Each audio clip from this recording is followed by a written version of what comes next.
El A-12, desde su concepción hasta su retiro, fue operado solo en 2 locaciones. El Área 51 en Lago Groom fue su hogar original. El primer avión fue probado aquí en enero del 62 y el último despegó el 21 de junio del 68. La Fuerza Aérea Norteamericana niega que el Área 51 exista, a pesar de imágenes filmadas de la base y fotos satelitales rusas obtenidas que claramente muestran hangares y una inmensa pista que se extiende a través del lecho del lago. A pesar de la constante negativa de su existencia, la base se ha expandido desde los años 50. Varios vuelos de pasajeros llegan a ella cada día, trasladando centenares de trabajadores a la base. Con este nivel de personal, las pocas reparticiones que pueden observarse por sobre el nivel del suelo son meramente la fachada de una inmensa edificación subterránea.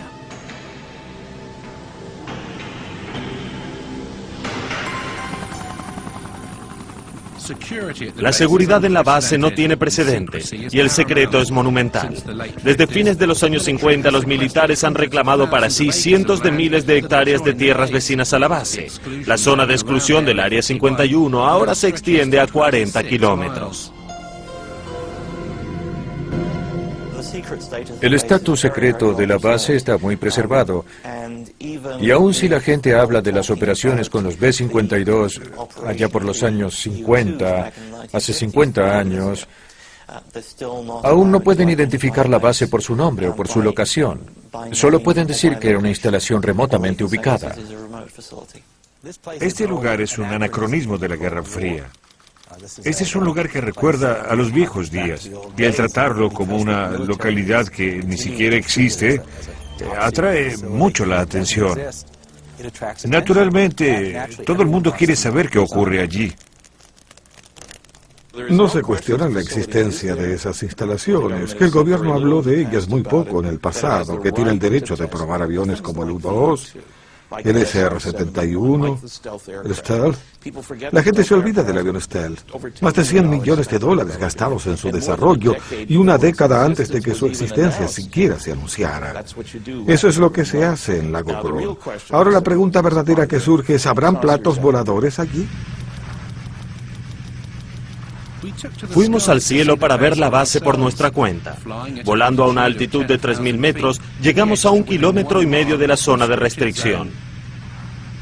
Habiendo hecho contacto con la torre, pronto descubrimos lo seriamente que el Área 51 preserva su espacio aéreo.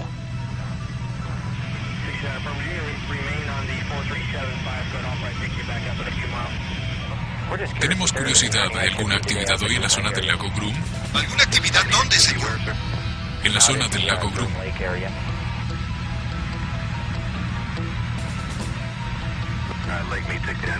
No tenemos información disponible. Se encuentran cerca de una zona de exclusión. Repito, se encuentran cerca de una zona de exclusión. El controlador de acercamientos de Nellis está un poco preocupado porque nos estamos acercando.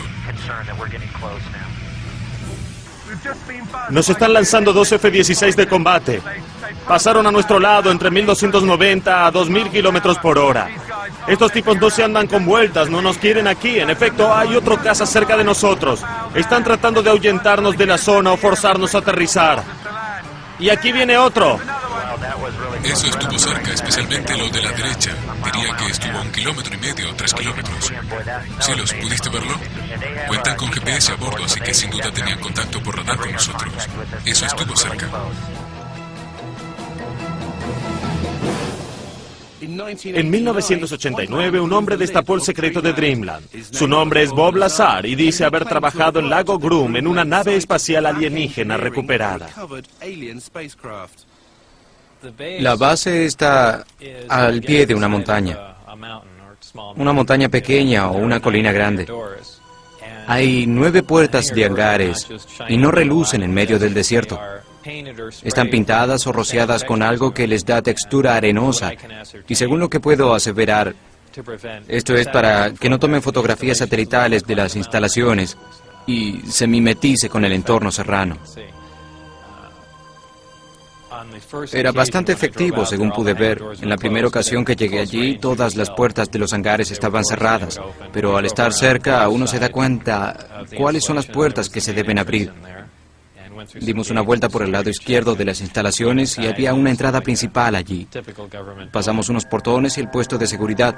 Luego entramos y era una típica repartición del gobierno. El trabajo que hacía básicamente tenía que ver con el mantenimiento de ingeniería de los sistemas energéticos, también los de propulsión, y opté con quedarme en el sector energético, en el reactor que impulsaba la nave. Con el permiso que tenía, que se llamaba permiso Majestic, había solo otras 22 personas en la zona S4 y estaban autorizadas para trabajar en la nave. La guarnición en la que trabajaba en Área 51 se llamaba S4 y estaba en el lecho del lago Papoose, a pocos kilómetros del lago Groom. Cuando me llevaban en autobús, normalmente nos llevaban a la parte izquierda de las instalaciones e ingresábamos a la puerta por allí. Y por primera vez una de las puertas de los hangares, la del extremo, estaba abierta. El autobús se detuvo y bajamos allí. Y brillante como el día en el hangar, ocupándolo casi por completo, estaba el disco. Parecía salido de una película de ciencia ficción y nos detuvimos. Salimos y por primera vez me dejaron pasar por esa puerta y pensé, bien, así que esta es la nueva nave en la que estábamos trabajando. La gente ve platillos voladores porque son nuestros y los estamos probando, quizá desde hace muchos años. Y cuando entré en él, pasé mi mano. Diría que era metal, porque era frío. Así que supongo que era alguna clase de metal. Y de hecho, por una escotilla que había sido arrancada, había una apertura y tenían una bandera norteamericana clavada. Así que no me quedaban dudas de que era algo que habíamos fabricado. Una vez me permitieron ingresar a la nave para ver la ubicación de los sistemas en caso de que fuera importante trabajar en la nave. Obviamente me acompañaron y estaba hecha para ser piloteada por alguien más pequeño que un ser humano normal. Todo era muy estrecho allí. Había un piso inferior que se abría por una apertura en el piso, por el que pasé la cabeza y el torso para ver con linterna cómo los amplificadores de gravedad estaban colocados. Vi a mi alrededor y había 3 asientos más. Los asientos eran una tercera o cuarta parte del tamaño de un asiento normal.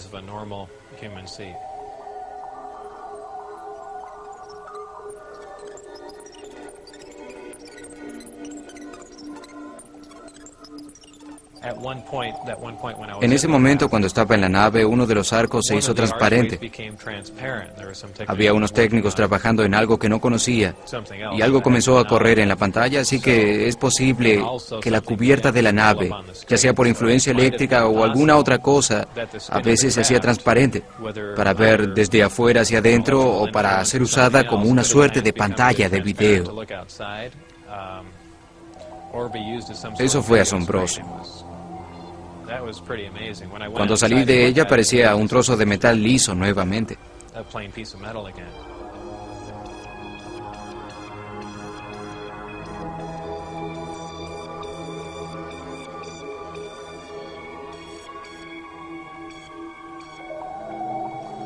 Mucha gente me dice que debió ser emocionante estar allí y yo siempre digo que no.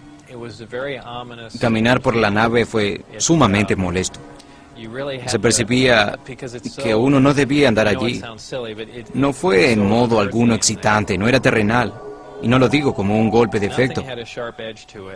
Se sentía eso. Nada tenía bordes salientes, era como si los asientos, los amplificadores que había allí, todo hubiera sido de cera. Se hubiera calentado un poco y luego enfriado. Todo tenía curvas suaves, aún donde las sillas se unían al suelo y se mezclaban con él. Era como si la nave entera hubiera sido moldeada a inyección. Nadie excepto Bob Lazar había podido verificar ninguna de sus credenciales académicas o profesionales. En 1990 fue acusado de defraudación y declarado en bancarrota. En la corte simplemente describió su ocupación como procesador de fotografía autónomo. ¿Es Lazar un fraude? ¿Trabajó realmente en S4 o fue enviado por los militares para sembrar cierta información acerca de la base? La noción de que era alguien especial, un científico dotado para trabajar en un proyecto de esa naturaleza, es de ciencia ficción. En primer lugar, no tenemos motivos para decir que sea científico. Ningún diploma, ninguna publicación, asociación, nada lo respalda. En segundo lugar, trabajé en seguridad más de 15 años y la gente toma la seguridad con mayor profesión que eso. En una extraña declaración dijo que había solo 22 personas trabajando en esto. Habría más personas que eso trabajando en una nueva ratonera para el gobierno. No tiene sentido. Tiene todo el aspecto de ser un invento, una fábula. Alguien que tiene la imaginación más veloz, más brillante y fuerte que ninguna otra persona. Hice varias averiguaciones en torno a Bob Lazar. Realmente lo conocí. Obtuve una copia de su formulario W2, un documento impositivo relacionado a los aportes. Ese formulario demostraba que él trabajaba para el Departamento Norteamericano de Inteligencia Naval. Mi investigación de ese formulario y las denuncias hechas por Bob Lazar fueron verificadas muy concretamente. Me comuniqué con Inteligencia Naval y confirmaron que ese podría ser un formulario de su propiedad. Investigué la cuestión con la IRS y dijeron que parecía legítimo. Dijeron que no era fraguado. Había una variedad de números en ese formulario de contrato que pude verificar. Y descubrí nuevamente que eran números altamente clasificados. El IRS levantó un muro cuando traté de investigar a los verdaderos empleadores asociados a ese documento. Me dio información acerca de su pasado, sus antecedentes educativos y de empleo. Comencé con su trabajo en el laboratorio Los Álamos. Me imaginé que sería un buen punto de partida, si trabajó en Los Álamos. Es probable que tenga una buena educación. Ellos no contratan a cualquiera. Si trabajó en Los Álamos, especialmente en proyectos clasificados, es menos razonable asumir que hubiera podido trabajar en otras instalaciones de Nevada en proyectos similares.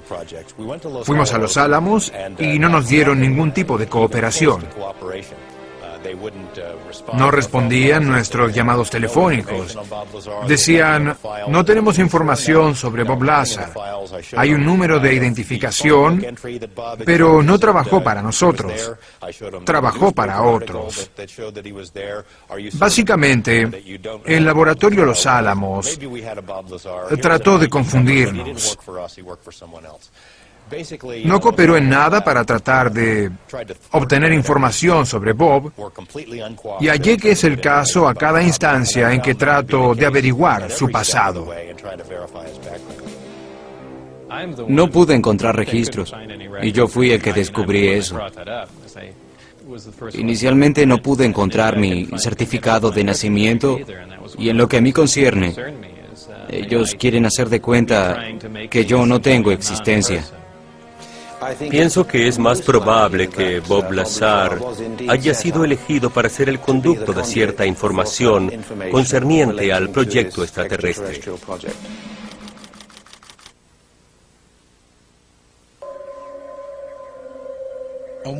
En una ocasión, Bob Lazar presenció las pruebas de un plato volador. Fui llevado al hangar para pruebas de corta duración, y la nave ya estaba afuera, sobre el lecho del lago.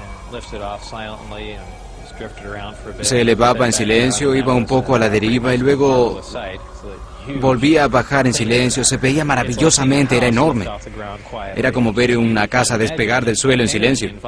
Es increíble la cantidad de energía que se necesita para despegar sin hacer ruido.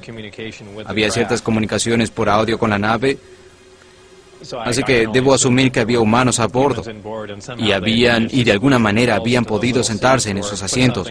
Obviamente sabían cómo operar, sea cuáles fueran los controles que había, o fabricaron los suyos y los unieron a lo que había.